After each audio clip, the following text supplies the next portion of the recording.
স্বাগতম জনাইছো। আজি মই যেটো বিষয়বস্তুৰ ওপৰত আলোকপাত কৰিবলৈ লৈছো সেটো হল আপোনালোকৰ পাঠ্যক্ৰমৰ যেটো 11 নম্বৰ unit nationalist movement under Mahatma Gandhi অৰ্থাৎ মহাত্মা গান্ধীৰ নেতৃত্বত ভাৰতৰ জাতীয় আন্দোলন।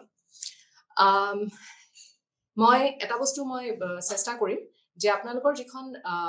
পাঠ্যক্ৰমৰ যিখন পাঠ্যপুথি মই মোৰ আজিৰ এই যেটো লেকচাৰ যেটো বক্তৃতা মই এই লেকচাৰটো সম্পূৰ্ণ সেই কিতাপখনৰ মতে পাঠ্যপুথিত থকা বিষয়বস্তুখিনিৰ মতে মই আগবঢ়াবলৈ চেষ্টা কৰিছো যাতে ছাত্ৰ-ছাত্ৰীয়ে যদি পাঠ্যপুথিখন নিজৰ সন্মুখত ৰাখিছে তেখেতসকলে মোৰ লগত থাকিব পাৰিব, মোৰ লগত এই বিষয়বস্তুখিনি তেওঁলোকে বুজিবলৈ চেষ্টা কৰিব পাৰিব। এনেই চাবলৈ গ'লে এটা কথা ঠিক যে গান্ধীজীৰ বিষয়ে পঢ়িবলে বা গান্ধীজীৰ বিষয়ে জানিবলে আমাৰ বিভিন্ন সমল আছে, বহুত কিতাপ পত্ৰ আছে। আপোনালোকে বাহিৰা কিতাপ পত্ৰও পঢ়ি পেলাই সেইখিনি জ্ঞান আহৰণ কৰিব পাৰিব। বজাৰত তেনেকুৱা কিতাপৰ কোনো অভাৱেই নাই আৰু সমলটো আমাৰ যথেষ্টখিনি আছে। কিন্তু যেহেতুকে আপোনালোকক এখন পাঠ্যক্ৰমৰ পাঠ্যপুথি দিয়া হৈছে সেইবাবেই মই পাঠ্যক্ৰমত দিয়া পাঠ্যপুথিখন ফলো কৰিবলৈ চেষ্টা কৰিম যাতে আপোনালোকৰো সুবিধা হয়। মই আজিৰ এই আমাৰ যেটো আমাৰ টপিক যেটো বিষয় এটো হল এবাৰ মই কলোৱে যে মহাত্মা গান্ধীৰ নেতৃত্বত জাতীয় আন্দোলন। সেইকাৰণে মই আমাৰ বিষয়টো আৰম্ভ কৰিম সেইখিনি প্ৰায় যেতিয়া মহাত্মা গান্ধী ভাৰতলৈ ঘূৰি আহিলে। মই মহাত্মা গান্ধী ক'ত জন্ম হৈছিলে, কেতিয়া জন্ম হৈছিলে সেইখিনিলে মই নাযাওঁ, সেইখিনি আমি স্কুলতে পঢ়া বস্তু, সেইখিনি আমি জানোৱে আটাই।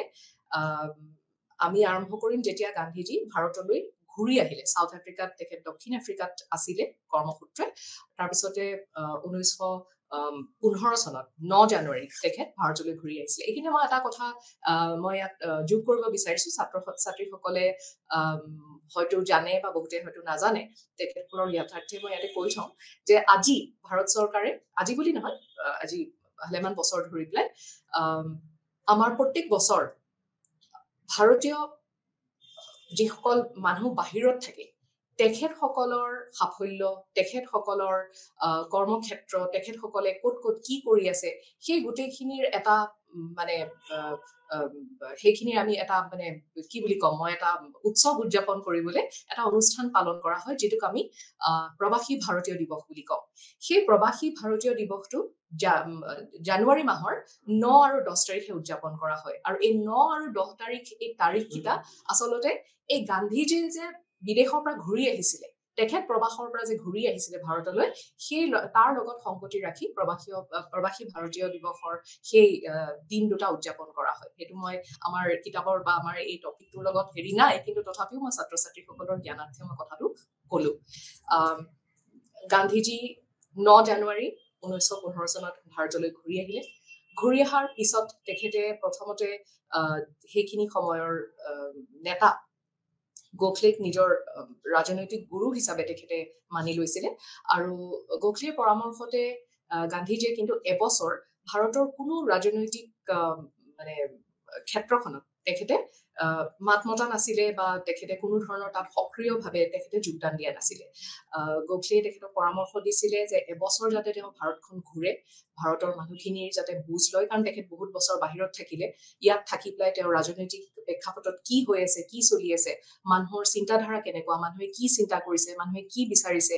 এইখিনি যাতে তেওঁ বুজ লয় আৰু সেইখিনি কৰিবলৈ তেওঁ পৰামৰ্শ দিছিলে। আৰু গান্ধীজীয়ে সেইমতে এবছৰ গোটেইফালে ঘূৰিছিলে। ঘূৰি পেলাই তেওঁ মানুহৰ মনৰ কথা বুজিবলৈ চেষ্টা কৰিছিলে। আৰু তাৰপিছত তেখেতে সাবৰমতী নৈৰ পাৰত সাবৰমতী আশ্ৰম স্থাপন কৰি তাত তেওঁৰ বন্ধুবৰ্গ আৰু অনুগামীসকলৰ লগত তাতে তেওঁ থাকিবলৈ ললে। আৰু গান্ধীৰ আমি যেতিয়া মানে দেখিবলৈ পাওঁ, মই এইটো পিছলে আমি যেতিয়া দেখিবলৈ পাওঁ যে তেখেতৰ যিখিনি তেখেতে মানে আহিলাৰ কথা তেখেতে যিখিনি কৈছিলে যে এটা সংগ্ৰাম হেৰি কৰিবলৈ হলে মানে কেনেকুৱা ধৰণৰ পদ্ধতি অৱলম্বন কৰিব লাগিব, কি আহিলা লব লাগিব, তাৰ এটা মানে তেখেতৰ অভিজ্ঞতা হৈছিলে দক্ষিণ আফ্ৰিকাত। কাৰণ দক্ষিণ আফ্ৰিকাত থকা সময়ছোৱাত গান্ধীজীয়ে যুঁজ দিছিল বৰ্ণ বৈষম্যৰ বিৰুদ্ধে, যি বৰ্ণ বৈষম্যই ভাৰতীয় সম্প্ৰদায়ৰ মানুহক এটা মানে সভ্য জীৱন যাপনৰ বাবে প্ৰয়োজনীয় অধিকাৰখিনিৰ পৰা আচলতে বঞ্চিত কৰি ৰাখিছিলে গতিকে তেওঁৰ অভিজ্ঞতা আছিল ৰাজনৈতিক সংগ্ৰামৰ কৌশলত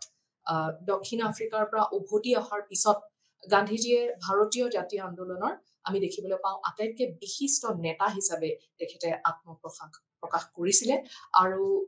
তেওঁৰ গণসংগ্ৰামৰ নতুন কৌশল ব্যৱহাৰ কৰিছিল য'ত তেওঁ দৰিদ্ৰ কৃষক যুৱক আৰু মহিলাৰ অংশগ্ৰহণো তেখেতে সুৰক্ষিত কৰিব পাৰিছিলে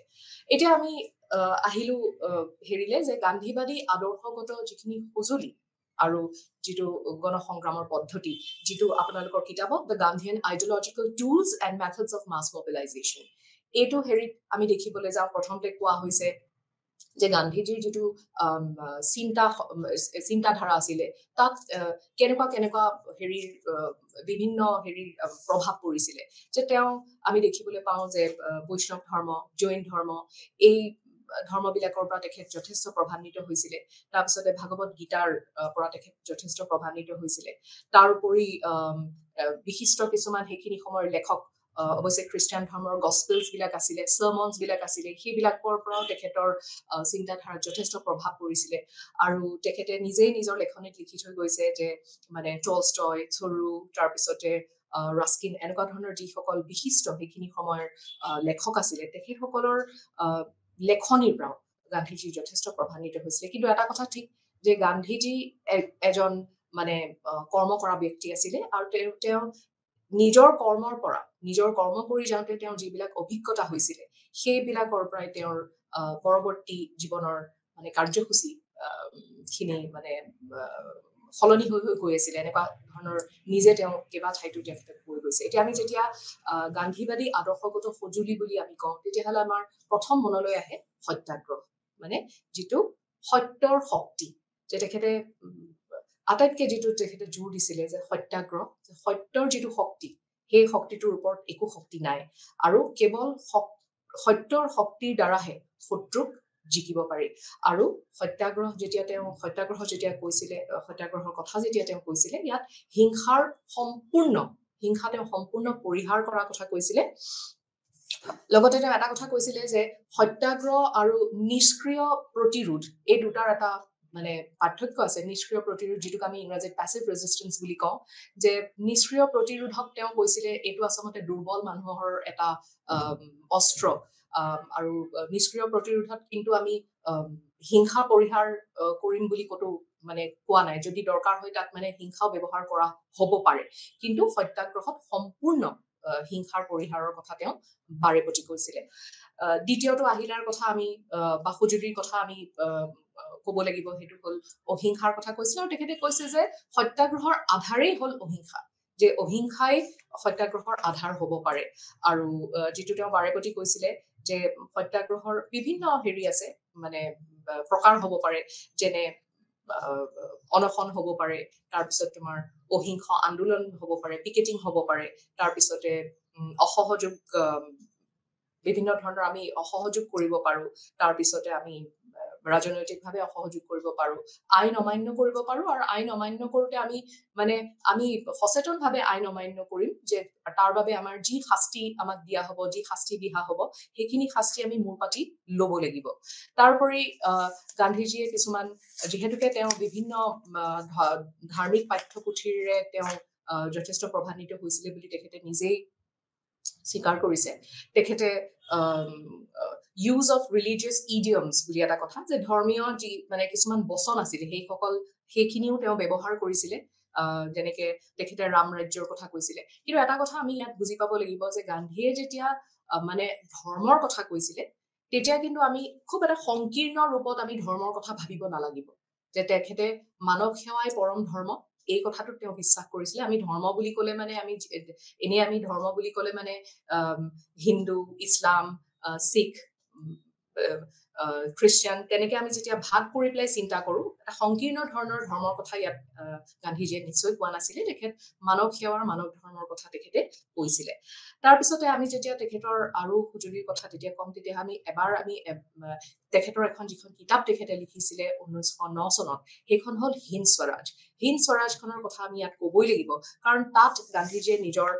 যিখিনি মানে খুব গুৰুত্বপূৰ্ণ কথা তেওঁ ব্যক্ত কৰিছিলে যে তেখেতে কৈছিলে আমি যেতিয়া স্বৰাজৰ কথা কম স্বৰাজৰ কথা আমি ক'বলৈ যাওঁতে আমি বুজিব লাগিব যে নিজ শাসন য'ত আমি ভাৰতীয় সভ্যতাক আমি অনুকৰণ কৰিম য'ত আমি মানে আধুনিকতাৰ নামত আমি পশ্চিমীয়া সভ্যতাক আমি পৰিহাৰ কৰিব লাগিব স্বৰাজ আমি ল'ম আমাৰ স্বৰাজ হ'ব লাগিব কিন্তু আমি ভাৰতীয় সভ্যতা অনুকৰণ কৰি পেলাই আমি আগবাঢ়িব লাগিব এই কথাটো তেওঁ কৈছিলে আৰু এইটো কথা অকল কোৱাই নহয় তেখেতে নিজৰ সামাজিক আৰু অৰ্থনৈতিক যি চিন্তাধাৰা আছিলে সেইটো প্ৰতিফলন কৰিছিলে তেখেতে খাদীৰ পোষকতা কৰিছিলে তাৰপিছতে তেখেতে গাঁৱৰ পুনৰ নিৰ্মাণৰ কথা কৈছিলে আৰু হৰিজন কল্যাণৰ কথা কৈছিলে য'ত অস্পৃশ্যতা দূৰীকৰণটো এটা তেওঁৰ বহুত গুৰুত্বপূৰ্ণ কাম হিচাপে তেখেতে লৈছিলে তাৰোপৰি গান্ধীজীয়ে এটা কথাত তেওঁ বিশ্বাস কৰিছিলে আমি যেতিয়া স্বৰাজৰ কথা কৈছো তেতিয়া নিশ্চয়কৈ যে আমাৰ স্বদেশী এই শব্দটোৰ প্ৰতি আমাৰ সন্মান থাকিব লাগিব এই স্বদেশী শব্দটোৰ আমি গুৰুত্ব বুজিব লাগিব আৰু তেখেতে স্বদেশী পৃষ্ঠপোষকতা কৰিছিলে যে আমাৰ যিখিনি উৎপাদন হ'ব সেইখিনি আমাৰ স্বদেশী উৎপাদন হ'ব লাগিব কাৰণ আমাৰ যিসকল দৰিদ্ৰ কৃষক আমাৰ যিসকল দৰিদ্ৰ শিপিনী আমাৰ ভাৰতীয় জনসাধাৰণৰ মানে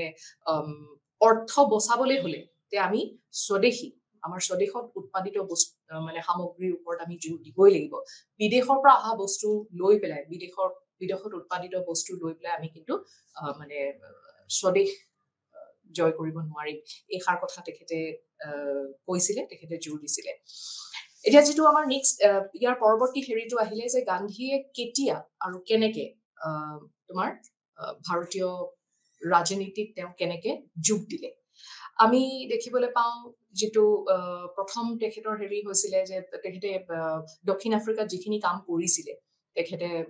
বৰ্ণ বৈষম্যৰ বিৰুদ্ধে যিটো যুঁজ দিছিলে সেয়া খবৰ ইতিমধ্যে ভাৰতত মানুহে পাইছিলে তেখেত যে এজন মানে তেখেত এজন প্ৰতিবাদী সত্তা আছিলে সেইটো মানুহে ইতিমধ্যে বুজি পাইছিলে তো তেতিয়া তেখেত ভাৰতত এইখিনি সময়ত তেওঁ আছিলে তেতিয়া কোৱা হয় যে চম্পাৰণ বুলি এটুকুৰা জেগা আছে তোমাৰ তাতে যিটো নীল খেতিৰ যিটো এটা মানে হেৰি হৈছিলে নীল খেতি কৰিবলৈ কৃষকসকলক বাধ্য কৰা হৈছিলে সেই লৈ পেলাই কৃষকসকলৰ আৰু ইংৰাজ চৰকাৰৰ এটা মানে তেওঁলোকৰ সংঘাত এটা হৈছিলে তেতিয়া তাত এজন কৃষকে আহি পেলাই গান্ধীজীক আমন্ত্ৰণ জনাইছিলে গান্ধীজীয়ে যাতে তেওঁলোকৰ তালৈ আহি পেলাই তেওঁলোকৰ ত্ৰাণকৰ্তা হিচাপে তেওঁলোকৰ হৈ পেলাই গান্ধীজীয়ে যাতে মাত মাতে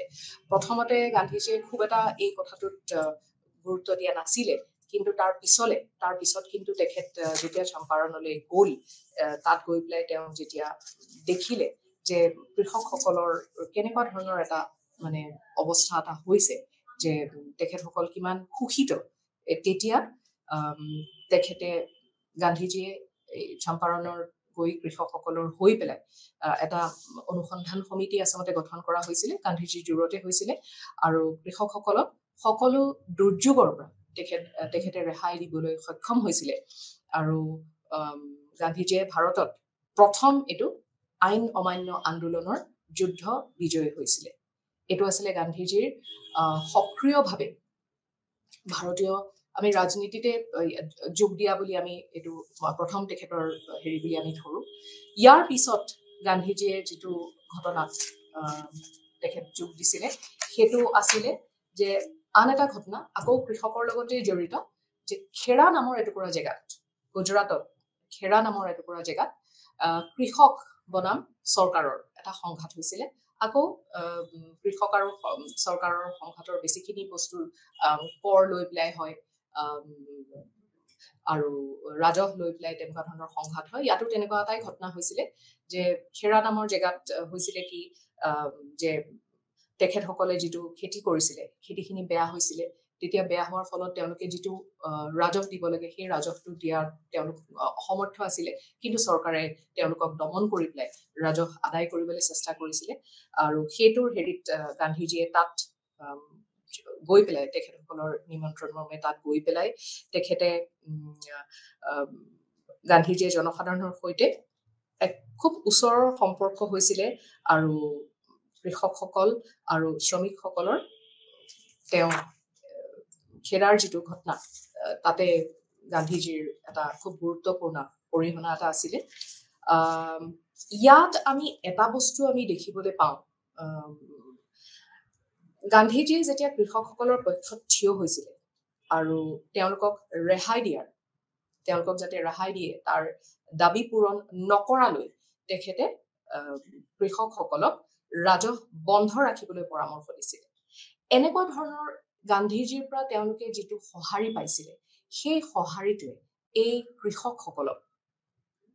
যথেষ্ট উৎসাহ দিছিলে সাহস দিছিলে তেনেকুৱা ধৰণৰ এই ঘটনাবিলাকে মানে গান্ধীজী যে এজন জননেতা এই বস্তুটো আস্তে আস্তে প্ৰতিপন্ন হৈছিলে এই ছবিখন পৰিষ্কাৰ হৈ ওলাই আহিছিলে তেনেকুৱা আৰু এটা ঘটনা আছিলে যেতিয়া আহমেদাবাদৰ মিলৰ মালিক বনাম শ্ৰমিকসকলৰ এটা সংঘাত এটা হৈছিলে তাতো গান্ধীজীয়ে গৈ পেলাই তেখেতৰ তাত অৱদান আছিলে যে এই আহমেদাবাদৰ মিলৰ মালিক বনাম শ্ৰমিকসকলৰ মই ঘটনাবিলাক ইমান পুংখানুপুংখকে খুব দীঘলকে মই ক'বলৈ যোৱা নাই এইখিনি তোমালোকে নিজে তোমালোকৰ কিতাপত খুব সুন্দৰকে দিয়া আছে এইখিনি তোমালোকে চাব পাৰিবা কাৰণ আমাৰ এটা সময়ৰ হেৰি আছে ক'বলগীয়া বহুত কথা আছে কিন্তু মই যিটো বস্তু ইয়াত প্ৰকাশ কৰিব বিচাৰিছো সেইটো হ'ল যে এই তিনিটা অভিজ্ঞতাই এজন নেতা হিচাপে গান্ধীজীৰ যিটো সামৰ্থ্য আছিলে সেই সামৰ্থ্যটো স্পষ্টভাৱে প্ৰদৰ্শন কৰিছিল এই বস্তুটোৱে ইয়াত আমি এই তিনিটা ঘটনাৰ পৰা আমি বুজিবলৈ পাওঁ ইয়াৰ পিছত এটা খুব গুৰুত্বপূৰ্ণ বিষয় লৈ আমি আহিম সেইটো হ'ল যে আমাৰ মানে সময় হেৰি হিচাপে সময় পাৰ হৈ গৈ আছে ইয়াৰ পিছত আহিল 1919 চন 1919 চনত যিটো চৰকাৰৰ ফালৰ পৰা যিটো এটা হেৰি কৰা হৈছিলে আইন প্ৰৱৰ্তন কৰা হৈছিল ৰলেট আইন যেটো আমি ৰলেট এক্ট বুলি কওঁ আৰু ইয়াৰ ফলত আমি দেখিবলৈ পাম ৰলেট এক্ট বা ৰলেট আইন সত্যাগ্ৰহ দমনমূলক বিধেয়ক চৰকাৰে জাৰি কৰিছিলে আৰু ইয়াত হেৰিটো কেনেকুৱা আছিলে যে এই আইনখনৰ মতে যে কোনো ব্যক্তিক তেওঁৰ দুখ বিচাৰ নকৰাকৈ গ্ৰেপ্তাৰ কৰিব পাৰিব আৰু আইন আদালতৰ দ্বাৰা অপৰাধৰ বিচাৰ নকৰাকৈ আবদ্ধ কৰি ৰাখিব পাৰিব এনেকুৱা ধৰণৰ এখন আইন প্ৰৱৰ্তন কৰা হৈছিলে আৰু এই ৰাউলট আইনৰ বিৰুদ্ধে দেশজুৰি প্ৰতিবাদ আৰম্ভ হৈছিলে আৰু ইয়াত আমি দেখিম যে গান্ধীজীৰ মহাত্মা গান্ধীৰ দক্ষিণ আফ্ৰিকাত যে বৰ্ণবাদৰ বিৰুদ্ধে এক প্ৰকাৰ যিটো নতুন মানে তেখেতে এক প্ৰকাৰ নতুন সংগ্ৰাম অসহযোগ আৰু সত্যাগ্ৰহ যিটো তেওঁ তাত আৰম্ভ কৰিছিলে সেই বস্তুটো এতিয়া ইয়াত প্ৰয়োগ কৰা হ'ব আৰু মানে গোটেই দেশব্যাপী সত্যাগ্ৰহ পৰিকল্পনা কৰা হ'ল আৰু ইয়াত আমি দেখিবলৈ পাওঁ যে গান্ধীজীয়ে এই যিটো আন্দোলন সেইটোত তেখেতে সম্পূৰ্ণ সঁহাৰি দিছিলে যে এটা আৰু যিটো মই ক'লোৱে দেশব্যাপী এটা সত্যাগ্ৰহৰ পৰিকল্পনা কৰা হৈছিলে কিন্তু গান্ধীজী যেতিয়া মানে দিল্লীলৈ গৈ আছিলে দিল্লীৰ ওচৰৰ পৰা গান্ধীজীক কিন্তু গ্ৰেপ্তাৰ কৰা হয় তেখেতক দিল্লী গৈ পেলাই পাব নিদিলে চৰকাৰে আৰু লগতে ইয়াত আৰু এটা ঘটনা হৈছিলে সমান্তৰালকে অমৃতসৰত ডক্টৰ কিচলু আৰু সত্যপাল এই দুজনো নেতা আছিলে তেওঁলোকক গ্ৰেপ্তাৰ কৰা হৈছিলে আৰু ইয়াৰ প্ৰতিবাদ কৰিবলৈ এই ডক্টৰ কিচলু আৰু সত্যপাল এওঁলোকক মানে গ্ৰেপ্তাৰ কৰা যিটো ঘটনা সেইটো প্ৰতিবাদ কৰিবলৈ কাৰণে আমি জানো যে তোমাৰ জালিয়াৱালা বাগত এখন মিটিং আয়োজন কৰা হৈছিলে আৰু তাৰ পৰিণতিতে সেই ইতিহাসৰ এটা কোলা দিন 13 এপ্ৰিল 1919 চনৰ জালিয়াৱালা বাগৰ ঘটনাটো সংঘটিত হৈছিলে য'ত জেনেৰেল ডায়াৰৰ নিৰ্দেশত একদম নিৰীহ মানুহখিনিক হত্যা কৰা হৈছিলে গান্ধীজীৰ এই ৰলত আইন সত্যাগ্ৰহে বিভিন্ন শ্ৰেণী আৰু সম্প্ৰদায়ৰ লোকসকলক এক সমবেত বিন্দু প্ৰদান কৰিছিল আৰু তেওঁ এজন সৰ্বভাৰতীয় নেতা হিচাপে আত্মপ্ৰকাশ কৰিছিল ৰলত আইনৰ বিৰুদ্ধে আৰু যিটো এই সত্যাগ্ৰহটো ইয়াৰ ফলত তেওঁ এজন সৰ্বভাৰতীয় নেতা হিচাপে তেওঁ মানিছিলে সবে মানিবলৈ বাধ্য হৈছিলে ইয়াৰ পিছত আমি দেখিবলৈ পাম যে আমি 1919 চনৰ কথা কলো 1920 চনত এতিয়া আমি আহিম যেটো নন কোঅপাৰেশন মুভমেন্ট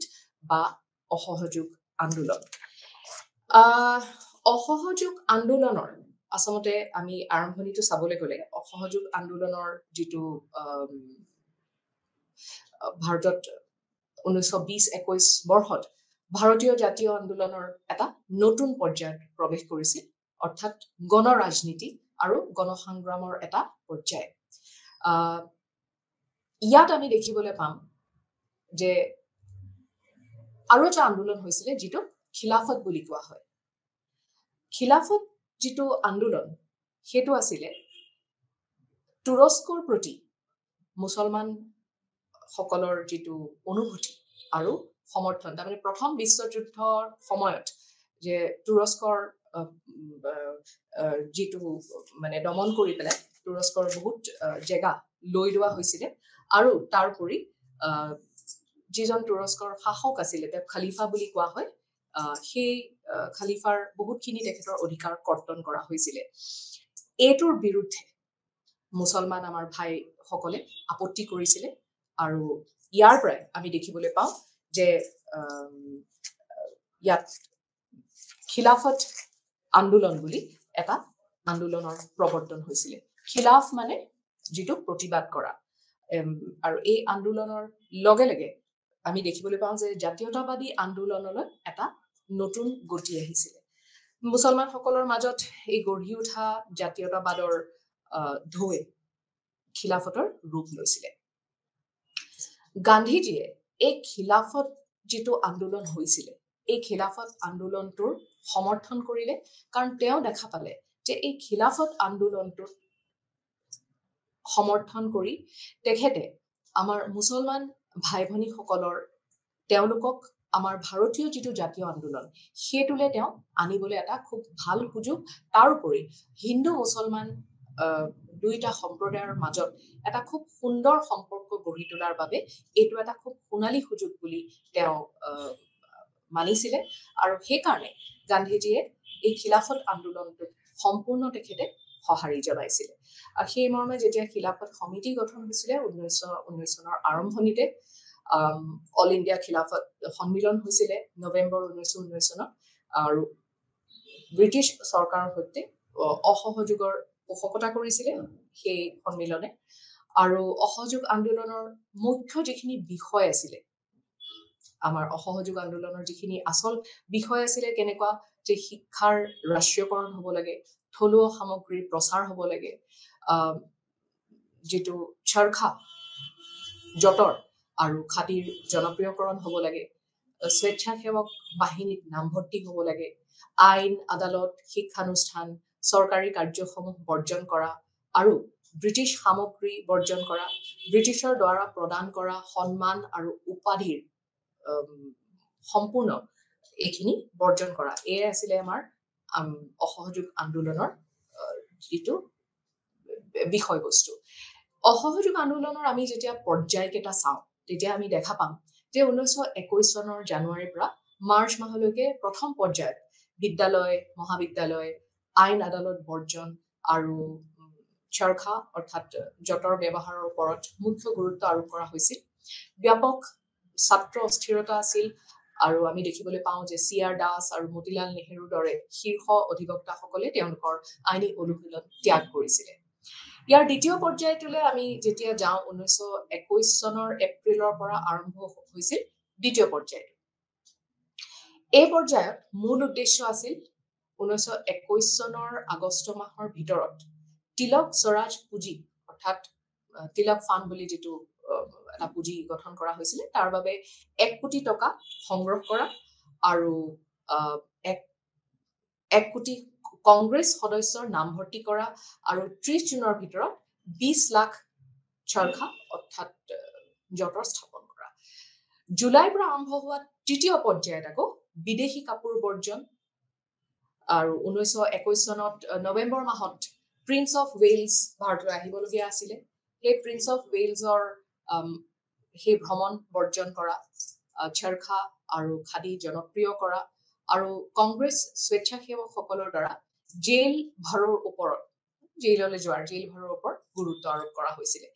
এইকেইটা আছিলে অসহযোগ আন্দোলনৰ পৰ্যায় এতিয়া তোমালোকৰ কিতাপতো main phases of the non cooperation বুলি আছে এটা ভাগ আছে সেইকেইটা পঢ়িলে তোমালোকে গম পাবা যে এই তিনিটা ভাগত সেইকাৰণে বিভক্ত কৰি কেনেকে ক'ত গুৰুত্ব আৰোপ কৰা হৈছিলে এতিয়া আমি অসহযোগ আন্দোলনৰ প্ৰতি যিটো সঁহাৰি আৰু ইয়াৰ সমাপ্তি এইটো যদি আমি চাওঁ যে মানে যিটো অৰ্থনৈতিক বৰ্জনৰ কথা কোৱা হৈছিলে যে মানে ব্ৰিটিছসকলৰ যিটো অৰ্থনৈতিক বৰ্জনৰ কথা হৈছিলে এই অৰ্থনৈতিক বৰ্জনে ভাৰতীয় ব্যৱসায়িক গোটৰ পৰা বিপুল সমৰ্থন লাভ কৰিছিলে কাৰণ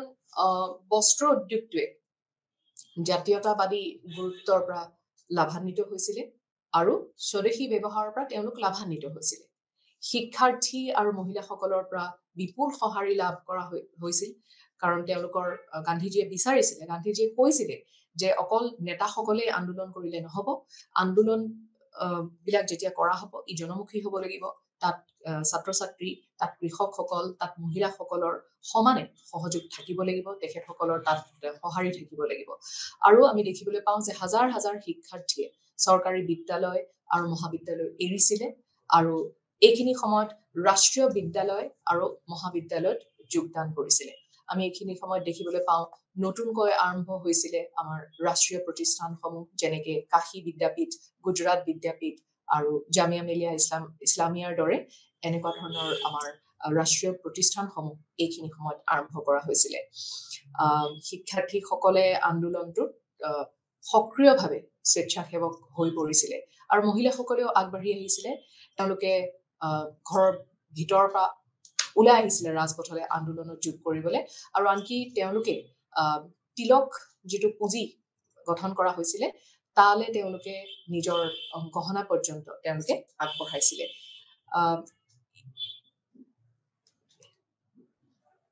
ইয়াত আমি আমাৰ অকমান মই চাই লৈছো ইয়াত স্লাইডটোৱে কাম কৰা নাই অকমান নেক্সট স্লাইডটো দেখুৱালে তোমালোকৰ সুবিধা হ'ব বুজি পাবলৈ কাৰণে অকমান চাই লৈছো স্লাইডটোৰ মতে গৈ আছো কাৰণে এতিয়া আহিছে আৰু এই অসহযোগ আন্দোলনৰ আটাইতকৈ গুৰুত্বপূৰ্ণ চিহ্ন আছিল বৃহৎ অংশগ্ৰহণ আৰু ইয়াত থকা কৃষক আৰু শ্ৰমিকসকলৰ যিটো অৱদান আছিলে গ্ৰাম্য অঞ্চল আৰু আন কিছুমান ঠাইত কৃষকসকলে আমি দেখিবলৈ পাইছিলো যে জমিদাৰ আৰু ব্যৱসায়ীসকলৰ বিৰুদ্ধে তেওঁলোকে থিয় দিছিলে এইটো আমি দেখিবলৈ পাওঁ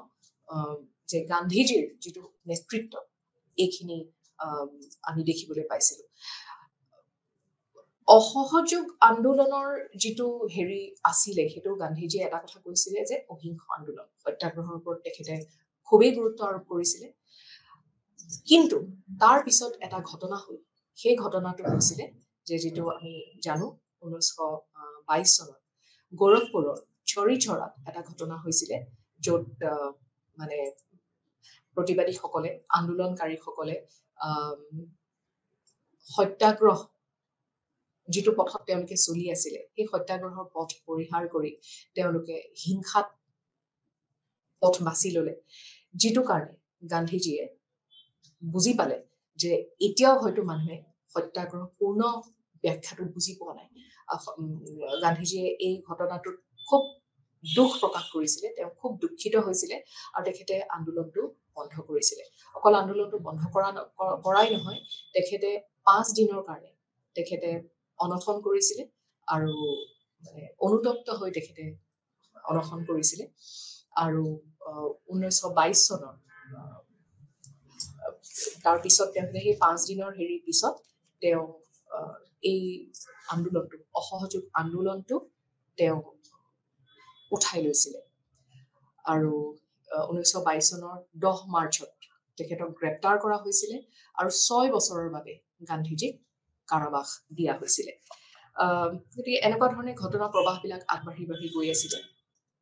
ইয়াৰ আমাৰ পিছৰ যিটো পৰ্যায় সেইটো আমি ইয়াত আহিম ইয়াৰ পিছত আমি চাব লাগিব যে আইন অমান্য আন্দোলন যিটোক আমি চিভিল ডিছঅবিডিয়েন্স মুভমেণ্ট বুলি আমি কওঁ আৰু মই আগতে মই কৈছিলো যে মই পাঠ্যপুথিখন সম্পূৰ্ণকৈ মই ফলো কৰি গৈছো যাতে ছাত্ৰ ছাত্ৰীসকলৰ মোৰ লগত থাকি পেলাই কথাখিনি বুজিবলৈ যাতে সুবিধা হয় যেতিয়া আমি চিভিল ডিছঅবিডিয়েন্স মুভমেণ্ট বা আইন অমান্য আন্দোলনৰ কথা আমি কওঁ ইয়াত আমি জানো যে আটাইতকৈ যিটো গুৰুত্বপূৰ্ণ ঘটনা আমাৰ চকুত পৰে বা আমি পঢ়িছো সেইটো হ'ল দাণ্ডি যাত্ৰা যিটো লোন আইন ভংগ কৰিবলৈ আন্দোলনৰ আৰম্ভ কৰাৰ আগতে কিন্তু এই আইন অমান্য আন্দোলন আৰম্ভ কৰাৰ আগতে কিন্তু গান্ধীজীয়ে চেষ্টা কৰিছিলে চৰকাৰৰ সৈতে আপোচ কৰিবলৈ তেওঁ প্ৰশাসনিক সংস্কাৰ সম্পৰ্কীয় 11টা বিষয় চৰকাৰৰ সন্মুখত ৰাখিছিল আৰু কৈছিলে যে যদি লৰ্ড আৰ্ভিনে সেইবোৰ গ্ৰহণ কৰে তেন্তে আন্দোলনৰ কোনো প্ৰয়োজন নহব কিন্তু গান্ধীজীৰ এই প্ৰস্তাৱৰ প্ৰতি চৰকাৰৰ সঁহাৰি নেতিবাচক আছিলে আৰু তাৰ ফলত গান্ধীজীয়ে আন্দোলন আৰম্ভ কৰাৰ সিদ্ধান্ত লৈছিলে 1930 চনৰ 12 মাৰ্চত গান্ধীজীয়ে তেওঁৰ সাবৰমতী আশ্ৰমৰ পৰা দাণ্ডিৰ সমুদ্ৰ তীৰলৈ ঐতিহাসিক যাত্ৰা আৰম্ভ কৰিছিলে তেওঁৰ লগত তেওঁৰ 78 জন নিৰ্বাচিত অনুগামী আছিলে আৰু তাত দাণ্ডিত উপস্থিত হৈ সাগৰৰ পাৰত তেওঁলোকে নিমখ নিৰ্মাণ কৰি এই আইন ভংগ কৰিছিলে ইয়াত এটা খুব গুৰুত্বপূৰ্ণ প্ৰশ্ন এটা প্ৰায় আহে যে মানে উত্থাপিত হয় যে লোন কিয় লোন অৰ্থাৎ নিমখ এটা প্ৰশ্ন বহুতেই সোধে বা বহুত হেৰিত এই প্ৰশ্নটো উত্থাপিত হয় যে লোন কিয় যে গান্ধীজীয়ে লোন কিয় বাছি লৈছিলে এইটো এটা আমি গান্ধীজীৰ আমি তেখেতৰ চিন্তাৰ শলাগ ল'ব লাগিব যে এই কেন্দ্ৰীয় বিষয় হিচাপে নিমখৰ বাছনি অকমান আৰম্ভণিতে অকমান বিভ্ৰান্তিকৰ যেন লাগিছিলে যে নিমখ কিয় নিমখ এই কাৰণে বা লোন বা নিমখ এই কাৰণে যে নিমখ আছিল গ্ৰাম্য দৰিদ্ৰ লোকসকলৰ এটা সবৰে প্ৰয়োজনীয় বস্তু সমাজৰ আমি যদি চাওঁ প্ৰত্যেকটো শ্ৰেণী সম্প্ৰদায় পুৰুষ মহিলা নিৰ্বিশেষে নিমখ এনেকুৱা এটা বস্তু যিটো সবকে লাগে আৰু সেইখিনি সময়ত যিহেতুকে মানে চৰকাৰে এটা সল্ট টেক্স বা লোন কৰ প্ৰৱৰ্তন কৰি থৈছিলে আৰু কথাটো এনেকুৱা আছিলে যে চৰকাৰেহে নিমখৰ উৎপাদন কৰিব পাৰিব তেনেকুৱা ধৰণৰ এটা যিহেতুকে নিয়ম আছিলে যে লোন বস্তুটো নিমখ বস্তুটো মানুহৰ ইমান সহজলভ্য বস্তু নাছিলে আৰু নিমখৰ ওপৰত কিমান কুটিলভাৱে চৰকাৰে কৰ প্ৰৱৰ্তন কৰিছিলে সেইটো দেখিলে আচৰিত লাগে এইটো মানে সাংঘাতিক ধৰণে প্ৰায় মানে 14 গুণ বেছি কৰ আদায় কৰিছিলে চৰকাৰে গতিকে নিমখটো মানে এটা সকলোৰে প্ৰয়োজনীয় বস্তু আছিলে সেইকাৰণে তেখেতে নিমখটো বাছি লৈছিলে তেওঁ জানিছিলে যে নিমখৰ ভিত্তিত যদি মই মানুহখিনিৰ একত্ৰীকৰণ কৰিব বিচাৰো তেতিয়াহ'লে মই সবৰে সঁহাৰি পাম সেইটো কথাত ইনফেক্ট আমি এইটো কথা ক'ব লাগিব যে লৰ্ড আৰ্ভিনে ইনফেক্ট পিছত গান্ধীজীক মানে কৈছিলে যে আপুনি কিন্তু নিমখৰ বিষয়টোৰ চাৰিওফালে এক সুন্দৰ ৰণনীতি পৰিকল্পনা কৰিছিলে সেইটো লৰ্ড আৰ্ভিনেও মানিবলৈ বাধ্য হৈছিলে আৰু সেইকাৰণেই হয়তো গান্ধীজীয়ে লোন বা নিমখ বাছি লৈছিলে সৰ্বোপৰি এই দাণ্ডি যাত্ৰা আৰু পৰৱৰ্তী যিটো দেশব্যাপী নিমখ আইন উলংঘন অহিংস গণ সংগ্ৰামৰ শক্তিৰ এক প্ৰচণ্ড আকৰ্ষণীয় প্ৰদৰ্শন ইয়াত প্ৰদান কৰিছিলে যে কিমান অহিংসভাৱে এটা যাত্ৰা কৰি আৰু গান্ধীজীয়ে যেতিয়া প্ৰথম যাত্ৰাটো আৰম্ভ কৰিছিলে তেতিয়া মাত্ৰ 78 জন তেওঁৰ অনুগামী লগত আছিলে কিন্তু তেখেত দাণ্ডি গৈ পোৱালৈকে তেখেতে গান্ধীৰ উপকূলীয় অঞ্চলত উপস্থিত হোৱালৈকে হাজাৰ হাজাৰ মানুহ গান্ধীজীৰ এই যাত্ৰাটোত তেখেতৰ সহযাত্ৰী হৈ তাত উপস্থিত হৈছিলে গতিকে এই আন্দোলনৰ যেতিয়া তেওঁ আৰম্ভ কৰিছিলে আইন অমান্য আন্দোলন সেইটো ব্ৰিটিছ চৰকাৰে দেখি এটা যথেষ্ট তেওঁলোকে ভাবুকিৰ সন্মুখীন হ'ব লগা হৈছিলে আৰু সেইকাৰণে তেওঁলোকে ইয়াক দমন কৰিবলৈ নিষ্ঠুৰতা প্ৰকাশ কৰিছিলে অসহযোগৰ বিপৰীতে আমি এটা বস্তু ইয়াত মন কৰিব লাগিব যে এই আন্দোলনটো আৰম্ভণিৰ পৰাই আইন গ্ৰেপ্তাৰ আৰু চৰকাৰী দমনৰ উলংঘন কৰা হৈছিল নাগৰিক অবাধ্যতা আন্দোলনৰ অবাধ্যতা বুলি কৈছো অমান্য শব্দটো বেছি প্ৰযোজ্য হয় এক উল্লেখযোগ্য বৈশিষ্ট্য আছিল মহিলাসকলৰ ইয়াত ব্যাপক অংশগ্ৰহণ ইয়াত আমি দেখিবলৈ পাওঁ যদি আমি চাওঁ যে যিটো এটা মহিলাসকলৰ সাংঘাতিক ধৰণে ইয়াত অংশগ্ৰহণ আমি দেখিবলৈ পাওঁ সামাজিকভাৱে যিটো ৰক্ষণশীল ব্যৱসায়িক বা কৃষক পৰিয়ালৰ মহিলা তেওঁলোকে ওলাই আহি পেলাই দোকানত পিকেটিং কৰিছিলে তেওঁলোকে লাঠি চালনাৰ সন্মুখীন হৈছিলে তেওঁলোক কাৰাগাৰলৈ গৈছিলে এনেকুৱা ধৰণৰ হেৰি আমি দেখিবলৈ পাওঁ আৰু এই আন্দোলনটো এফালৰ পৰা বিয়পি পৰিছিলে যেতিয়া আন্দোলন আৰম্ভ হৈছিলে যেটো হয় এফালৰ পৰা যেতিয়া আন্দোলন হেৰি হয় আৰু গান্ধীজীৰ কথাত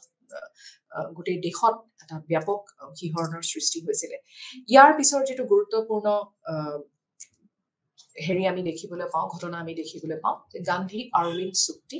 তাৰ পিছত আমি ৰাউণ্ড টেবল কনফাৰেন্স ঘূৰণীয়া মেজ সন্মিলনৰ কথা কম আৰু তাত কি হৈছিলে ইয়াত গান্ধী আৰৱিন্দ চুক্তি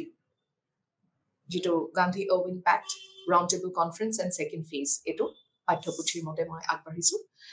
গান্ধী আৰৱিন্দ চুক্তি হৈছিলে 1931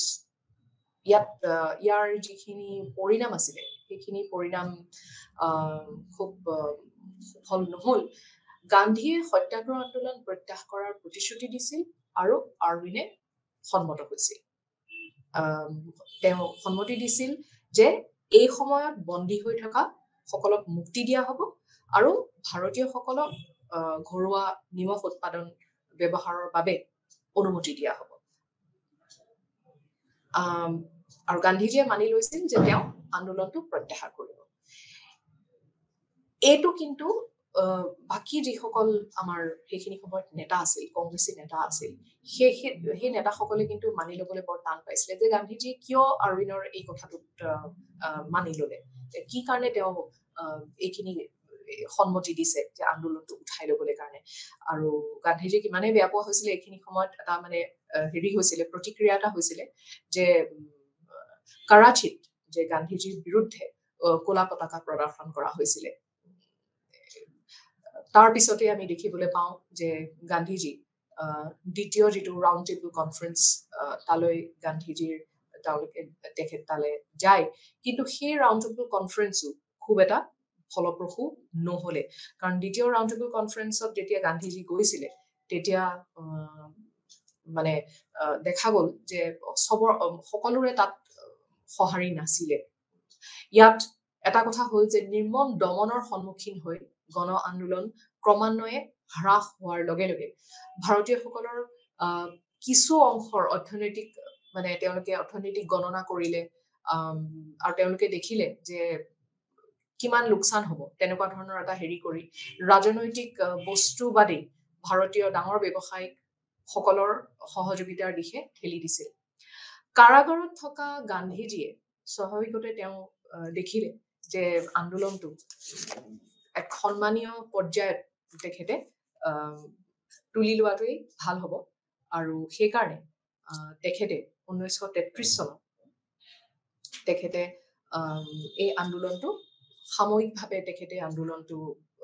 স্থগিত কৰিছিলে আৰু তাৰ পিছতে 1934 চনৰ এপ্ৰিল মাহত আনুষ্ঠানিকভাৱে ইয়াক প্ৰত্যাহাৰ কৰিছিলে ইয়াৰ পিছত আমি দেখিবলৈ পাওঁ যে তেখেতে হৰিজন সকলক তেওঁৰ নতুন গ্ৰাম্য গঠনমূলক কাৰ্যসূচীৰ কেন্দ্ৰীয় ফলক হিচাপে গঢ়ি তুলিবলৈ সিদ্ধান্ত লৈছিল আৰু ইয়াৰ এটা কাৰণ আছিলে কাৰণ 1932 চনৰ আৰম্ভণিতে ৰামচে মেকডনাল্ডৰ পৰা সাম্প্ৰদায়িক বঁটা ঘোষণা কৰা হৈছিল নতুন নতুন ফেডাৰেল আইন সভাৰ বাবে পৃথক হিন্দু অস্পৃশ্য আৰু মুছলমান সকলক মানে বেলেগ বেলেগ হেৰিত ভোট প্ৰদান কৰা সুবিধা দিয়া হ'ব বুলি এটা ঘোষণা কৰা হৈছিল আৰু হিন্দু আৰু দলিত সকলক দুটা পৃথক ৰাজনৈতিক সত্তা হিচাপে গণ্য কৰা হৈছিল এই বস্তুটোৰ এই কথাটোৰ গান্ধীজীয়ে এই বঁটাৰ বিৰোধিতা কৰিছিলে আৰু তাৰ ফলস্বৰূপে তাৰ প্ৰতিবাদ হিচাপে মহাত্মা গান্ধীয়ে হৰিজন সকলক তেওঁৰ নতুন গ্ৰাম্য গঠনমূলক কাৰ্যসূচীৰ কেন্দ্ৰীয় ফলক হিচাপে গঢ়ি তুলিবলৈ সিদ্ধান্ত লৈছিলে আমি যদি আগবাঢ়ি যাওঁ ইয়াৰ পিছত আমি দেখিবলৈ পাম ইয়াৰ পিছত আহে ভাৰত ত্যাগ আন্দোলন ভাৰত ত্যাগ আন্দোলনৰ লৈ যাবলৈ হলে আমি আৰু কেইটামান বস্তু আমি ইয়াত চাই যাব লাগিব যে এইখিনি সময়ত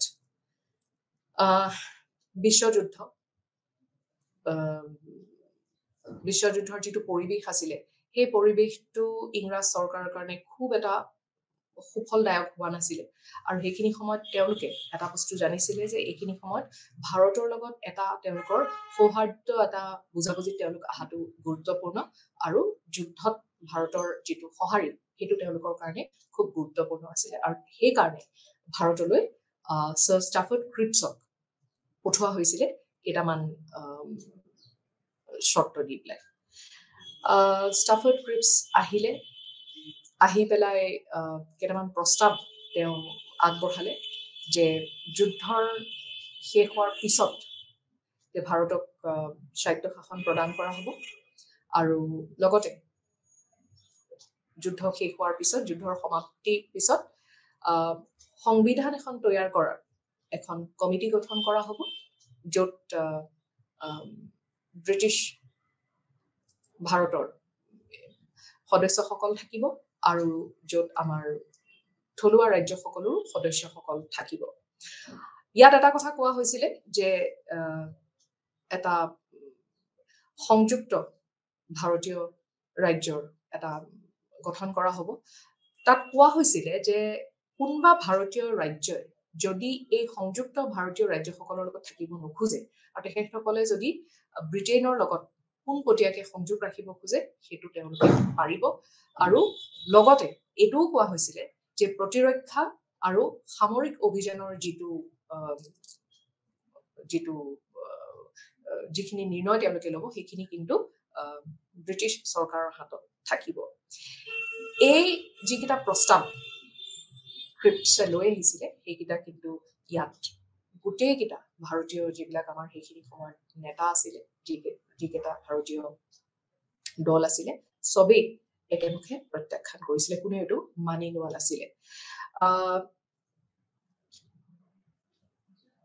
কংগ্ৰেছে ভৱিষ্যতৰ প্ৰতিশ্ৰুতিৰ ওপৰত নিৰ্ভৰ কৰিব নিবিচাৰিছিলে কংগ্ৰেছে এখন দায়িত্বশীল চৰকাৰ বিচাৰিছিলে পূৰ্ণ ক্ষমতা আৰু দেশৰ প্ৰতিৰক্ষাৰ ওপৰত নিয়ন্ত্ৰণৰ সৈতে গান্ধীয়ে এই প্ৰস্তাৱটোক এটা খুব সুন্দৰ তেখেতৰ মানে ইয়াৰ লগত জড়িত এটা উক্তি আছে তেওঁ কৈছিলে এই প্ৰস্তাৱটো was a post dated check on a crashing bank এই বুলি তেখেতে ইয়াক অভিহিত কৰিছিলে সেয়েহে ক্ৰিপছ মিছনে ভাৰতীয়সকলক কিন্তু শান্ত কৰাত ব্যৰ্থ হৈছিলে আৰু 1942 চনৰ 8 আগষ্টত অল ইণ্ডিয়া কংগ্ৰেছ কমিটি AICC-এ ভাৰত ত্যাগৰ প্ৰস্তাৱ গৃহীত কৰিছিল ইয়াত এটা বস্তু আমি দেখিম যে আপোনালোকৰ পাঠ্যপুথিখনৰ মতেই মই গৈ আছো যে এই যিটো আন্দোলনৰ যিটো প্ৰস্তাৱ গ্ৰহণ কৰা হৈছিলে তাত ডু অৰ ডাই এই বস্তুৰ আহ্বান জনোৱা হৈছিলে ডু অৰ ডাই কৰিম নহলে মৰিম কংগ্ৰেছে ব্ৰিটিছক উৎখাত কৰাৰ আহ্বান জনাইছিলে কিন্তু লগতে এটা কথা ইয়াত আমি মনত ৰাখিব লাগিব যে এই আন্দোলনটোৰ ক্ষেত্ৰত কিন্তু মানুহে গ্ৰহণ কৰিব লগা কোনো এটা বিশিষ্ট কাৰ্যৰেখা ইয়াত নিৰূপণ কৰা হোৱা নাছিলে মানে হেতু অহিংস আন্দোলন হ'ব নে কেনেকুৱা ধৰণৰ হ'ব তেনেকুৱা ধৰণৰ কোনো কথা ইয়াত কোৱা হোৱা নাছিলে 1942 চনৰ 9 আগষ্টত গান্ধীজীক কিন্তু গ্ৰেপ্তাৰ কৰিছিলে আৰু গান্ধীজীয়ে ঠিক তাৰ আগে আগে দেশবাসীলৈ এটা বাৰ্তা প্ৰদান কৰিছিলে যে কৰেংগে या মৰেংগে যে আমি হয় কৰিম নহলে মৰিম আৰু দেশৰ বিভিন্ন প্ৰান্তত অভূতপূৰ্ব জনপ্ৰিয় বিস্ফোৰণ হৈছিল হৰতাল হৈছিল চহৰ বিভিন্ন চহৰত শোভাযাত্ৰা ওলাইছিলে পিকেটিং হৈছিলে কংগ্ৰেছৰ নেতৃত্বত এই নেতাসকলকতো তেতিয়া প্ৰায়খিনি নেতাকে জেলত ভৰাইছিলে কিন্তু এই আন্দোলনটো এটা সম্পূৰ্ণ গণ আন্দোলন হৈছিলে সকলোৰে পৰা যিসকল স্বীকৃত নেতা আছিলে তেখেতসকল জেলত আছিলে যুৱ আৰু অধিক যিখিনি উগ্ৰপন্থী কাডাৰ আছিলে বিশেষকৈ শিক্ষাৰ্থীসকল তেওঁলোকৰ মানে নেতৃত্বতে এই আন্দোলনটো আগবাঢ়ি গৈছিলে প্ৰাৰম্ভিক পৰ্যায়ত যদি আমি চাওঁ আন্দোলনটো অহিংস ৰেখাৰ পৰিচালনা কৰা হৈছিলে এইটো চৰকাৰৰ দমনমূলক নীতি আছিল যে যিয়ে জনসাধাৰণক উত্তেজিত কৰিছিল হিংসালৈ মানে সাংঘাতিক ধৰণে দমনমূলক এটা নীতি চৰকাৰে অৱলম্বন কৰিছিল আৰু স্বাভাৱিকভাৱে জনসাধাৰণক উত্তেজিত কৰিছিল হিংসালৈ অহিংস সংগ্ৰামৰ গান্ধীবাদী বাৰ্তাটো ঠেলি দিয়া হৈছিলে আৰু মানুহে তেওঁলোকৰ সংগ্ৰামৰ নিজা নিজা পদ্ধতি প্ৰস্তুত কৰিছিল আন্দোলন প্ৰথমতে যদিও চহৰাঞ্চলত শক্তিশালী হৈ আৰম্ভ হৈছিল কিন্তু খুব সোনকালে ই গ্ৰাম্য অঞ্চলৰ জনসাধাৰণৰ মাজতো বিয়পি পৰিছিলে আৰু তেওঁলোকে আন্দোলনটো সমগ্ৰ মানুহৰ পৰা এক বৃহৎ সঁহাৰি লাভ কৰিছিল চৰকাৰে এই জনপ্ৰিয় উত্থানক দমন কৰিবলৈ ইয়াৰ সকলো বাহিনীক সাজু কৰিছিল গ্ৰেপ্তাৰ কৰা হৈছিলে আটক কৰা হৈছিলে আৰক্ষীৰ গুলীচালনা কৰা হৈছিলে কংগ্ৰেছৰ কাৰ্যালয় জ্বলাই দিয়া ইত্যাদি চৰকাৰে পদ্ধতি গ্ৰহণ কৰিছিলে ভাৰত ত্যাগ আন্দোলন এটা সময়ত পতন ঘটিছিল সেইটো সত্য কথা কিন্তু এই আন্দোলনৰ যিটো ফল এই আন্দোলনৰ যিখিনি আমি ইয়াৰ পৰৱৰ্তী সময়ত আমি যিখিনি আমি ইয়াৰ ফল দেখিছিলো আমি এই আন্দোলনটোক অসফল বুলি কেতিয়াও আমি ক'ব নোৱাৰো কাৰণ ব্ৰিটিছ শাসন দূৰ কৰিবলৈ জনসাধাৰণৰ যিটো সংকল্প ইয়াত আমি দেখা পাইছিলো আৰু তাৰেই ফলস্বৰূপে এটা সময়ত আমি দেখিবলৈ পাওঁ যে ভাৰতে স্বাধীন হ'বলৈ সক্ষম হৈছিলে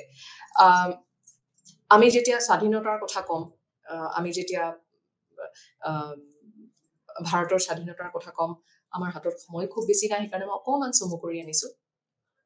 যে এটা সময়ত মুছলিম লীগৰ দাবীত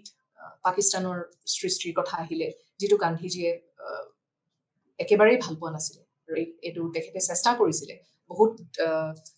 জেলৰ পৰা ওলাই আহি বিভিন্ন সময়ত তেওঁক জেলত ৰখা হৈছিলে তেখেতক আটক কৰা গ্ৰেপ্তাৰ কৰা হৈছিলে তেখেতে যথেষ্ট চেষ্টা কৰিছিলে যে বিভিন্ন আলোচনাৰ যোগেদি যাতে এখন বেলেগ দেশৰ ভাৰতৰ যাতে ভাৰতক খণ্ডিত কৰা নহয় কিন্তু সেইটো তেওঁ বাধা দিব নোৱাৰিলে আৰু এটা সময়ত যেতিয়া 1947 চনত যেতিয়া 14 আগষ্টত এফালে পাকিস্তান হল আৰু 15 আগষ্টত যেতিয়া ভাৰতৰ স্বাধীনতা ঘোষণা হল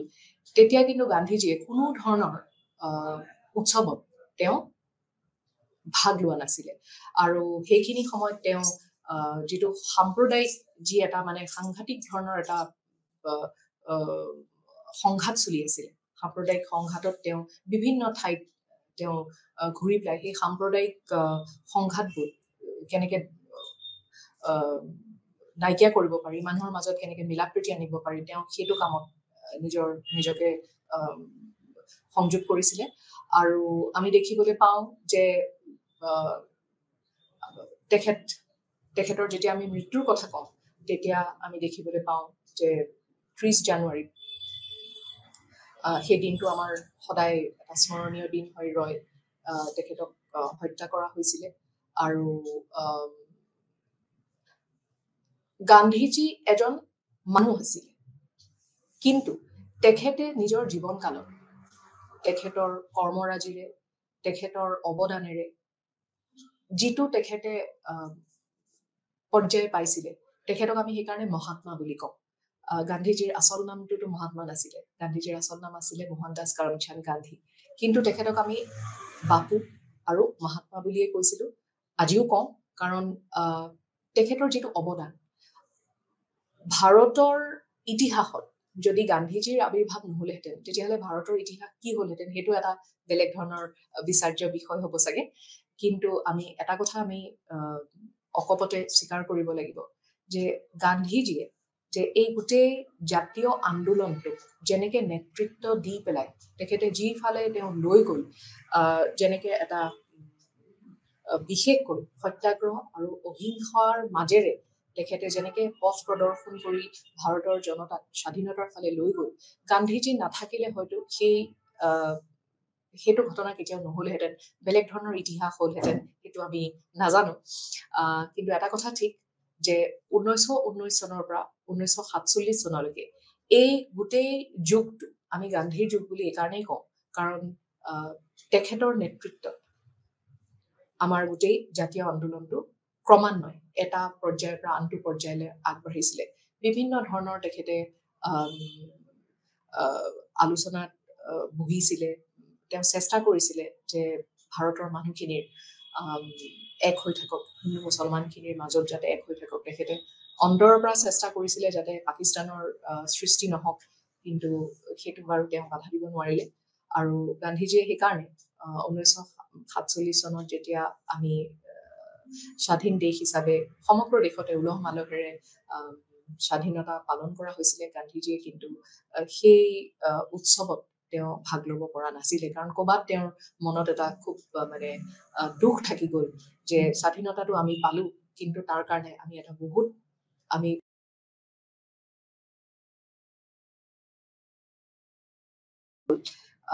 সেই দুখটো তেখেতৰ থাকি গ'ল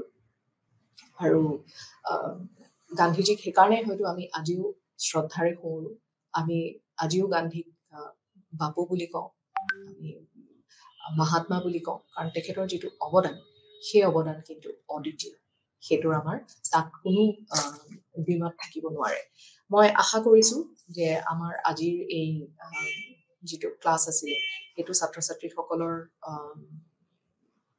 বাবে সহায়ক হৈছে বুলি মই আশা কৰিছো আৰু আমি পৰৱৰ্তী দিনত নতুন কিবা বিষয় লৈ পেলাই পুনৰ লগ পাম আজিলৈ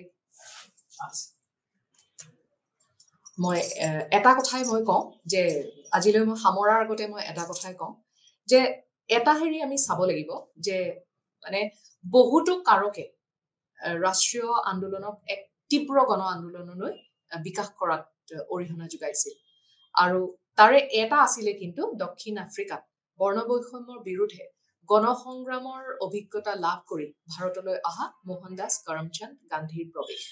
গান্ধীয়ে নতুন ধৰণৰ ধাৰণা আৰু কৌশল ব্যৱহাৰ কৰিছিল যাৰ ফলত সাধাৰণ মানুহে আন্দোলনত অংশগ্ৰহণ কৰাটো সহজ হৈ পৰিছিল তেওঁ 1920 চনৰ ভিতৰত ৰাষ্ট্ৰীয় আন্দোলনৰ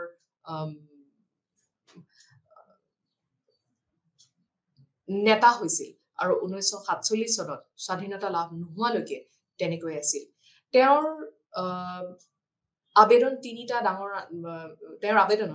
ডাঙৰ আন্দোলন আৰু অন্যান্য স্থানীয় আন্দোলন স্পষ্ট হৈ পৰিছিল তেওঁৰ যিটো এক খুব তেওঁৰ যিটো আবেদন আছিলে মানুহৰ যিটো এট্ৰেকশ্যন বুলি আমি যিটো কওঁ তেওঁ ভাৰতৰ জনসাধাৰণক সত্যাগ্ৰহ আৰু অহিংসাৰ অস্ত্ৰৰে পৰিৱৰ্তন কৰিছিল যিবোৰ দমনমূলক ঔপনিৱেশিক ৰাজ্যৰ বিৰুদ্ধে কাৰ্যকৰীভাৱে ব্যৱহাৰ কৰা হৈছিলে এটা বস্তু আমি ইয়াত বুজিব লাগিব যে গান্ধীজীয়ে ভাৰতৰ মানুহক সঁচাকে তেওঁ বুজিবলৈ চেষ্টা কৰিছিলে তেওঁ প্ৰত্যেকটো যেতিয়া আন্দোলন তেখেতে আৰম্ভ কৰিছিলে তেতিয়া তেওঁ চাইছিলে যে সেই আন্দোলনটোৰ কেনেকুৱা ধৰণৰ প্ৰতিক্ৰিয়া হ'ব, কেনেকুৱা ধৰণৰ ইয়াত মানুহৰ অৱদান কেনেকুৱা হ'ব পাৰে, গোটেইখিনি তেওঁ চাই চিতি তেখেতে আগবাঢ়িছিলে। আৰু এটা কথা আমি ইয়াত আচৰিত কিছুমান মানে ঘটনা আছিলে যে গান্ধীজীক মানুহে কিমান ভাল পাইছিলে, গান্ধীজীৰ কেনেকুৱা ধৰণৰ এটা স্থিতি লৈ গান্ধীজী গৈছিলে। মই যিটো কথা কৈছিলো যে সাধাৰণ মানুহে গান্ধীজীক দেৱতা স্বৰূপ যেন গণ্য কৰিছিলে। আৰু এনেকুৱা ধৰণৰ কিছুমান মানে কিছুমান কথা আমি শুনিবলৈ পাওঁ যে অবিশ্বাস্য কিছুমান কাহিনী গান্ধীজীৰ লগত জড়িত হৈ গৈছিলে। যে মানে কিছুমান মানুহে যোনে গান্ধীজীক প্ৰথমতে বিশ্বাস নকৰিছিলে, যে তেওঁলোকৰ লগত মানে কিছুমান খুব মানে অকল্পনীয় আচৰিত আচৰিত ঘটনা ঘটিবলৈ আৰম্ভ হৈছিলে, যিটো কাৰণে গান্ধীজীক মানে তেওঁলোকে পিছলৈ বিশ্বাস কৰিবলৈ আৰম্ভ কৰিলে। ইয়াৰ এটা মই সৰু ঘটনা মই এইটো মই তোমালোকৰ লগত মই শ্বেয়াৰ কৰিব বিচাৰিছো যে বাস্তি নামৰ অঞ্চলৰ এখন গাঁৱৰ বাসিন্দা চিকান্দাৰ শাহুৱে 15 ফেব্ৰুৱাৰীৰ দিনা কৈছিল যে তেওঁ গুড় তৈয়াৰ কৰি থাকোতে কুঁহিয়াৰ ৰসেৰে উতলি থকা ভৰপূৰ কেৰাহীখন যেতিয়া মাজভাগত নিজে নিজে দুফাল হৈ পৰিছিল, তেতিয়াৰে পৰা মহাত্মাজীক বিশ্বাস কৰিবলৈ ললে। ইয়াৰ আগলৈকে গান্ধীজীৰ কাৰ্যক তেওঁ কিছু সন্দেহৰ চকুৰে চাইছিলে। এনেকুৱা ধৰণৰ বহুত ঘটনা গান্ধীজীৰ লগত মানে থকা হেৰি আমি পঢ়িবলৈ পাইছো বিভিন্ন হেৰি। তেনেকুৱাকে ঠিক আৰু এটা কাহিনী আছে যে উত্তৰ প্ৰদেশৰ এখন গাঁৱত মানে এদল মানুহে জুৱা খেলি আছিলে, যিটো গান্ধীজীয়ে খুবেই বেয়া পাইছিলে, খুবেই বিৰোধিতা কৰিছিলে। গান্ধীজীৰ অনুগামী কিছুমানে সেই মানুহ কেইজনক গৈ পেলাই তেওঁলোকক জুৱা খেল বন্ধ কৰিবলৈ কৈছিলে। তো জুৱাৰী দলটোৰ মাজৰ তাত বহি থকা মাত্ৰ এজন মানুহে মানে এইটো অমান্তি হল আৰু তেওঁ গান্ধীজীক গালি শপনি পাৰিবলৈ ধৰিলে। আৰু কোৱা হয় যে পিছদিনাখন সেই মানুহজনৰ নিজৰ 4টা কুকুৰে ঘৰৰ ছাগলীজনীক কামুৰি পেলাই মাৰিলে। তেনেকুৱা ধৰণৰ মানে কিছুমান অবিশ্বাস্য ঘটনা গান্ধীজীৰ লগত মানে হেৰি যিবিলাক মানুহে গান্ধীজীক বিশ্বাস নকৰিছিলে, সেইকাৰণে মানে সাধাৰণ মানুহৰ চকুত গান্ধী যেন দেৱতুল্য হৈ গৈছিলে। তেনেকুৱা ধৰণৰ কিছুমান ঘটনা আমি পঢ়িবলৈ বিভিন্ন হেৰিত আমি পঢ়িবলৈ পাওঁ যে গান্ধীজীৰ প্ৰতিচ্ছবিখন কেনেকুৱা আছিলে সাধাৰণ মানুহৰ মাজত। সেইকাৰণেই গান্ধীজীক হয়তো বাপুজী বুলি, আৰু গান্ধীজী যলৈ গৈছিলে যে মানে সৰু ডাঙৰ মহিলা পুৰুষ নিৰ্বিশেষে মানুহ উবুৰি খাই পৰিছিলে তেওঁৰ ওচৰলৈ আহিবলৈ, তেওঁক এবাৰ চুই চাবলৈ, যেন কোনোবা দেৱতাকহে মানে চুই চাইছে। তেনেকুৱা ধৰণৰ এটা পৰ্যায়লৈ গান্ধীজী গৈছিলে। আৰু সেই গান্ধীজীৰ যিটো আমাৰ জাতীয় আন্দোলনত অৱদান, সেইটো মই অলপ আগতে কোৱাৰ নিচিনা, সেইটো আমি কোনেও নুই কৰিব নোৱাৰো যে গান্ধীজীৰ প্ৰত্যেকটো আন্দোলনত আমি যদি আমি চাওঁ, সেইটো লাগিলে অসহযোগ আন্দোলনেই নহওক কিয়, আইন অমান্য আন্দোলনেই নহওক কিয়, তাৰপিছতে ভাৰত ত্যাগ আন্দোলনেই নহওক কিয়, প্ৰত্যেকটো আন্দোলনত যে মহাত্মা গান্ধীৰ যিটো অৱদান, তেখেতে যেনেকে আন্দোলনবোৰ আগবঢ়াই লৈ গৈছিলে আৰু ক'ত আন্দোলনটো ৰখিব লাগে, যেনেকে আমি অলপ আগতে আমি চৌৰি চৌৰাৰ কথা কৈছিলো, আমি অসহযোগ আন্দোলনটো তেওঁ যেতিয়া দেখিলে যে চৌৰি চৌৰাৰ নিচিনা এটা ঘটনা ঘটিছে, সেইখিনি সময়তে যদি তেওঁ আন্দোলনটো ৰখাই নিদিলেহেঁতেন, তেতিয়াহ'লে চৌৰি চৌৰাৰ নিচিনা হয়তো আৰু বহুত ঘটনা ঘটিলেহেঁতেন। আৰু গান্ধীজীয়ে সত্যাগ্ৰহ আৰু অহিংসাৰ ওপৰত তেওঁৰ পূৰ্ণ আস্থা আছিলে। আৰু এইটো মানে তেওঁৰ অকল এটা তেওঁ কোৱা কথাই নাছিলে, যে অকল মানে বক্তৃতাৰ কাৰণে নহয়, যে তেওঁ কামে কাজে সেইটো বিশ্বাস কৰিছিলে যে অকল অহিংসা আৰু সত্যতাৰ ওপৰত ভিত্তি কৰিয়ে আমি স্বাধীনতা ল'ব লাগিব। আৰু সেইকাৰণে তেওঁ লগে লগে চৌৰি চৌৰাৰ ঘটনাটো হোৱাৰ লগে লগে তেখেতে অসহযোগ আন্দোলন বন্ধ কৰি দিছিলে। কাৰণ তেওঁ দেখিলে যে মানুহে হয়তো ক'ৰবাত সত্যাগ্ৰহ আৰু অহিংসাৰ যিখিনি কথা তেওঁ কৈ আছে, সেইখিনি কথা হয়তো মানুহে সম্পূৰ্ণকে তেতিয়ালৈকে বুজি উঠা নাই। আৰু তেনেকুৱাকে আমি আইন অমান্য আন্দোলনটোৰ ক্ষেত্ৰতো আমি দেখিলো যে যেতিয়া তেওঁ দেখিলে যে আন্দোলন এটা আন্দোলন যেতিয়া হয়, আমি ইতিহাসৰ পাত লুটিয়াই চালে আমি সদায় দেখো যে এটা আন্দোলন এটা বিন্দুৰ পৰা আৰম্ভ হয়, তাৰপিছত সেই আন্দোলনটো ক্ৰমান্বয়ে বাঢ়ি বাঢ়ি গৈ থাকে, এটা চৰম বিন্দু পায়, তাৰপিছত সেই এটা আন্দোলন আকৌ তাৰ পৰা নামিবলৈ আৰম্ভ কৰে। সেইটো আমি ইতিহাসৰ যিমান আন্দোলন দেখিম, সকলো আন্দোলনৰ সেইটো এটা এটা পদ্ধতি হয় আৰু গান্ধীজীয়ে সেইটোও জানিছিলে যে কোনটো আন্দোলন কোনখিনি সময়ত উঠাব লাগিব যে জনতাৰ মাজত ইয়াৰ হেৰি কেনেকুৱা হৈছে সেইখিনি তেওঁ খুব সুন্দৰকে সেইকাৰণেই হয়তো তেওঁ মানুহখিনিক যে আৰু সমগ্ৰ দেশৰ নাগৰিকৰ তেওঁ সঁহাৰি পাইছিলে আৰু তেওঁ মানুহখিনিক ধৰি ৰাখিব পাৰিছিলে গতিকে তেখেতৰ যিটো অৱদান মই অলপ আগতে যিটো কথা ক'লো যে ভাৰতীয় জাতীয় আন্দোলন গান্ধী অবিহনে আমি ভাবিবই নোৱাৰো আমি গান্ধীজীৰ অবিহনে ভাৰতীয় জাতীয় আন্দোলনৰ আমি কল্পনাই কৰিব নোৱাৰো আৰু তেখেতৰ যিটো অৰিহণা সেইখিনি আমি আজিৰ ভাৰতীয় হিচাপে আমি সদায় আমি নমস্কাৰ কৰিছো আমি নমন কৰিছো মই আশা কৰিছো আজিৰ এই কক্ষটোত উপস্থিত থাকি ছাত্ৰ ছাত্ৰী নিজে কৈছিলো মই সম্পূৰ্ণ পাঠ্যপুথিখনৰ মতে যাবলৈ চেষ্টা কৰিছো যাতে আপোনালোকে মোৰ লগত থাকিব পাৰে প্ৰত্যেকটো বিষয় যাতে আপোনালোকে কিতাপখনৰ মতে চাব পাৰিছে মই আশা কৰিছো আমি আকৌ পুনৰ লগ পাম আজিলৈ আহিছো নমস্কাৰ